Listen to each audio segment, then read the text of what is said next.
नमस्कार। मेरे इस YouTube चैनल पर आप सभी का हार्दिक स्वागत और अभिनंदन है। मैं doctor Vrinda Singh, associate professor home science, पिछले 25 वर्षों से होम साइंस विषय को पढ़ा रही हूँ। इस कोरोना वायरस के कारण लॉकडाउन हुआ है और इस लॉकडाउन की स्थिति में मैंने सोचा क्यों नहीं मैं अपनी जानकारी आप लोगों तक पहुँचाऊँ। इसी उद्देश्य को ध्यान में रखते हुए आज मैंने बुखार के बारे में जानकारी आप लोगों को प्रदान कर रही हूँ। मेरे दोस्तों, बुखार से हम सभी कभी न कभी पीड़ित अवश्य होते हैं। सर्दी, जुकाम या अथवा मौसम जब बदलता है तब भी हम बुखार से पीड़ित होते ही हैं। डेंगू, स्वाइन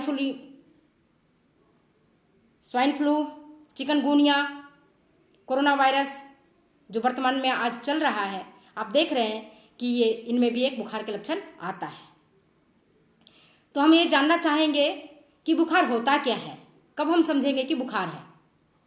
सामान्यतः हमारे शरीर का तापक्रम 98.4 डिग्री फ़ारेनहाइट होता है, मगर जब बुखार बढ़ता है तब हमारे शरीर का तापक्रम 100 degree, 101 degree, 102 degree, 103 degree, 104 degree Fahrenheit अथवा इससे भी अधिक हो जाता है।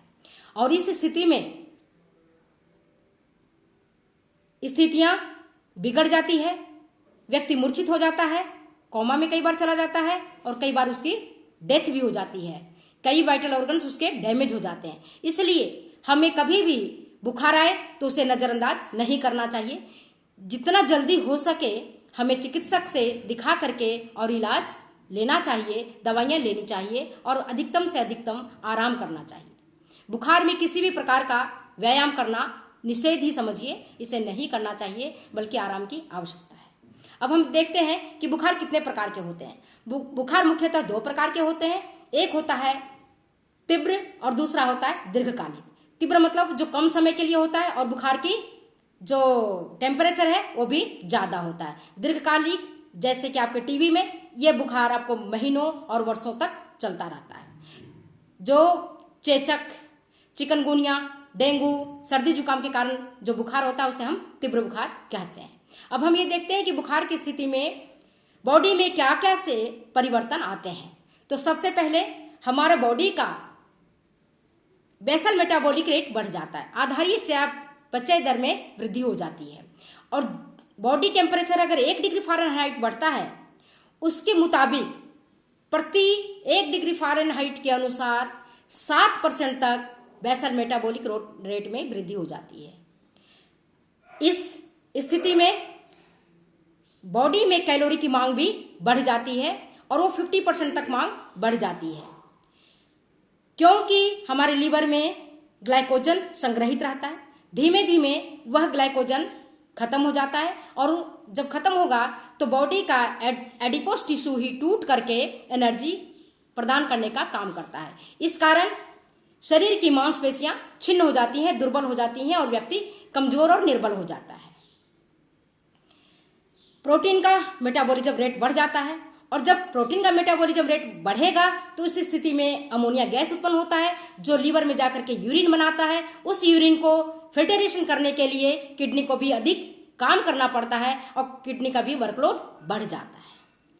बुखार की स्थिति में आप देखते होंगे कि शरीर से पसीना अधिक मात्रा में निकलता है और जब पसीना अधिक निकलता है तो उसके माध्यम से शरीर का जल, सोडियम और पोटेशियम लवण भी बाहर निकल जाता है, जिसके कारण इन खनिज लवणों की भी कमी हो जाती है।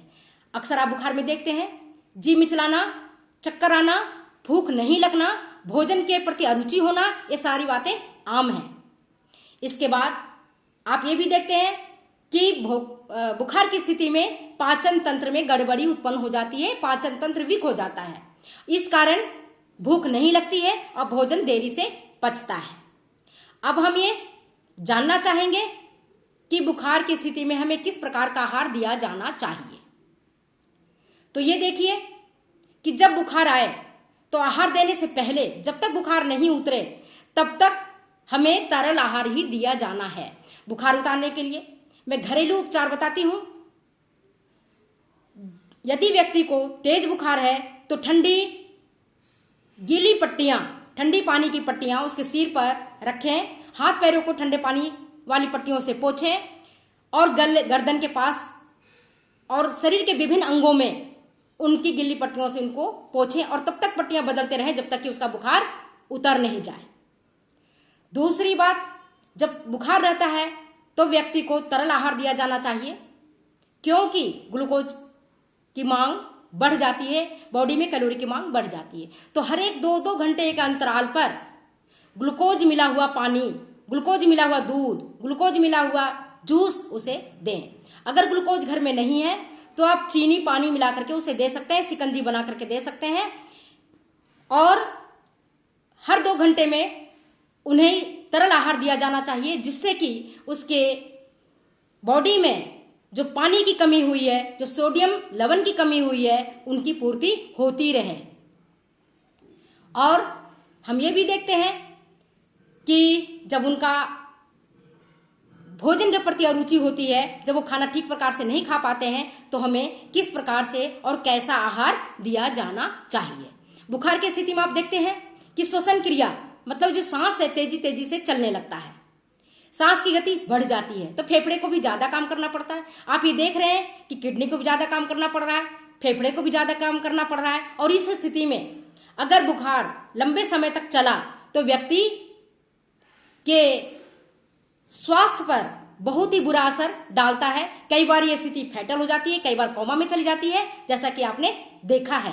तो मैं ये कहना चाहूंगी कि माय डियर फ्रेंड्स, बुखार को कभी हल्के से ना लें, नजरअंदाज नहीं करें, बल्कि चिकित्सक से सलाह लेकर के उचित दवाइयां लेना प्रारंभ करें। साथ ही साथ एक न्यूट्रिशियस डाइट, पौष्टिक और संतुलित आहार भी लें, ताकि आपकी बॉडी में जो हानि हो रही है प्रोटीन की, जो हानि हो रही है कैलोरी की, जो हानि हो रही है सोडियम लवण की, जो विटामिन की, उसकी पूर्ति हो जाए। तो हम ये देखते हैं कि हमें किस प्रकार का भोजन लेना है और किस प्रकार के भोजन को अवॉइड करना है। मैं आपको बता दूं, बुखार के रोगी को कभी भी मिर्च मसालेदार भोजन नहीं दीजिए। भोजन उसे आकर्षक रूप से परोस करके पूर्ण रूप से पौष्टिक भोजन दीजिए।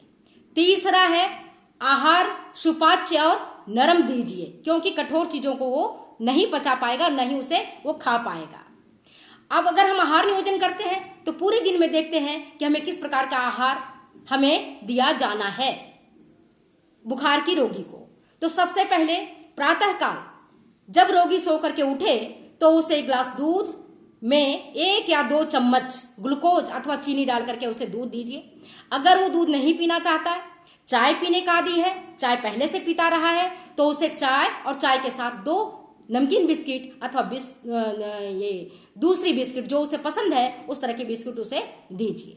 8:30 बजे उसे ब्रेड जैम, ब्रेड मक्खन अथवा खिचड़ी आप थोड़ी मात्रा में दे सकते हैं। खिचड़ी में हरे पत्तेदार सब्जियां, टमाटर और दाल की मात्रा खूब रखें और उन्हें दें, जिससे कि वह आनंद पूर्वक खा सके। 10 बजे आप कोई फलों का रस दे सकते हैं अथवा कोई एक फल दे सकते हैं।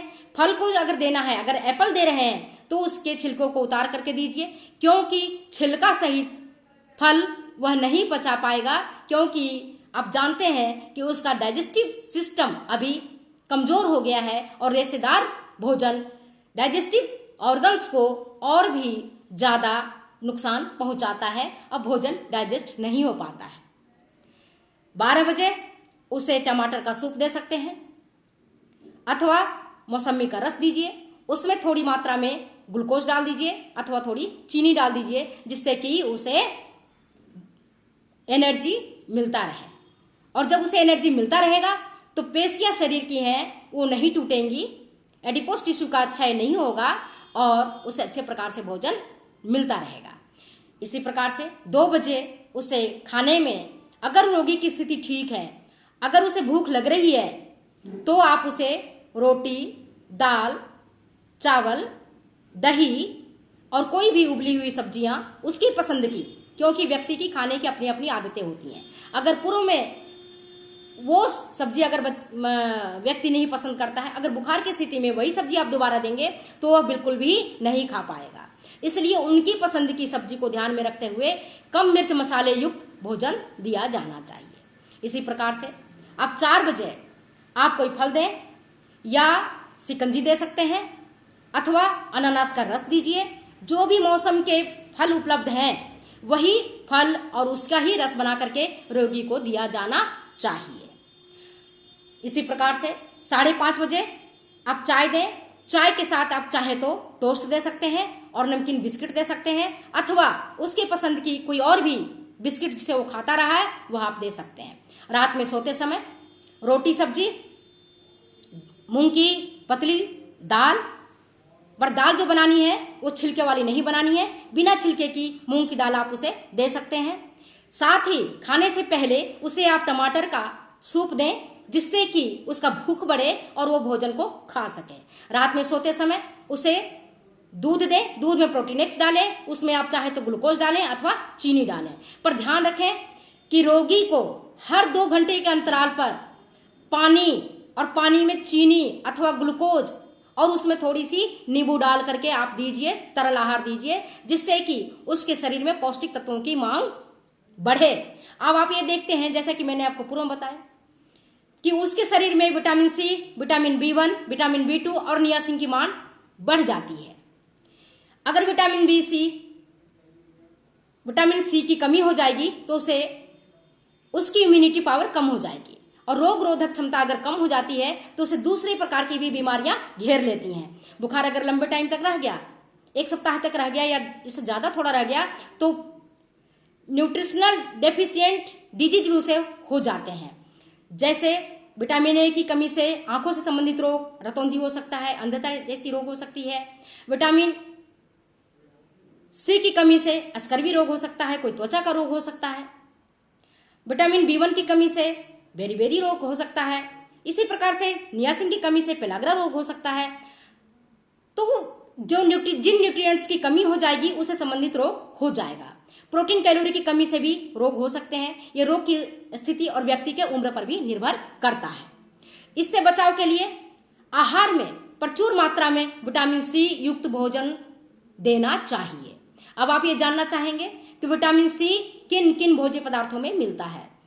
पहले भी अगर आपने मेरी वीडियो देखी होगी तो मैंने बताया है कि विटामिन सी खट्टे पदार्थों में प्रचुर मात्रा में मिलता है। आंवला इसका उत्कृष्ट साधन है। आंवला, अमरूद, नींबू, मौसमी, संतरा, ये सारी चीजें विटामिन सी के अच्छे साधन है, उत्कृष्ट साधन है। तो इनको रोगी के आहार में जरूर शामिल कीजिए और उन्हें दीजिए, जिससे कि दूसरी बीमारियां उन पर आक्रमण नहीं करे और रोगी जल्दी से जल्दी बुखार से स्वस्थ हो जाए।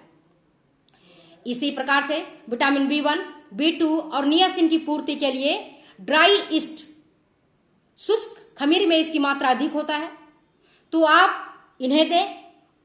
और खमीरीकृत भोजन जैसे ढोकला, खमण, इडली, इन्हें आप दें। डोसा भी दे सकते हैं, बगैर मिर्च मसाले के, बगैर तेल के। मसाला डोसा नहीं देना, प्लेन डोसा आप दे सकते हैं, जिससे कि इनकी पूर्ति हो जाए। इसी प्रकार से ये साबुत अनाज में अगर चावल खिचड़ी बना रहे हैं तो अधिक चावल को रगड़ रगड़ करके नहीं धोएं।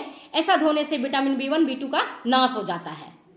और ये जो पाया जाता है विटामिन B1 और B2 वह चावल के ऊपरी परत पर पाया जाता है, आप भी जानते होंगे। इसी प्रकार से दाल दिया जाना है उनको, पर दाल को बहुत अधिक रगड़ रगड़ के भी नहीं धोना है। कई गृहिणियां हमारी क्या करती हैं कि चावल और दाल को अगर धोने जाती है तो इतनी धो देती है कि उनका जो जल घुलनशील विटामिन है वो भी उनके साथ धुल करके बाहर निकल जाता है। इन बातों को हमें ध्यान रखना है। इसके बाद मूंगफली नियासिन का अच्छा साधन है, यकृत अच्छा साधन है। अगर रोगी मांसाहारी है तो मांस के शोरबे, मांस का सूप उसे दिया जाना चाहिए। इसी प्रकार से उबला हुआ अंडा हम देंगे, जिससे कि कई सारे पोषक तत्वों की पूर्ति हो जाएगी। दाल का सूप, सब्जियों का सूप दिया जाना चाहिए, जिससे कि कई सारे न्यूट्रिएंट्स जिनकी कमी हो रही है उनकी पूर्ति इनके माध्यम से हो जाए। आप लोगों ने मेरी वीडियो को ध्यान से सुना, बहुत बहुत धन्यवाद। नमस्कार।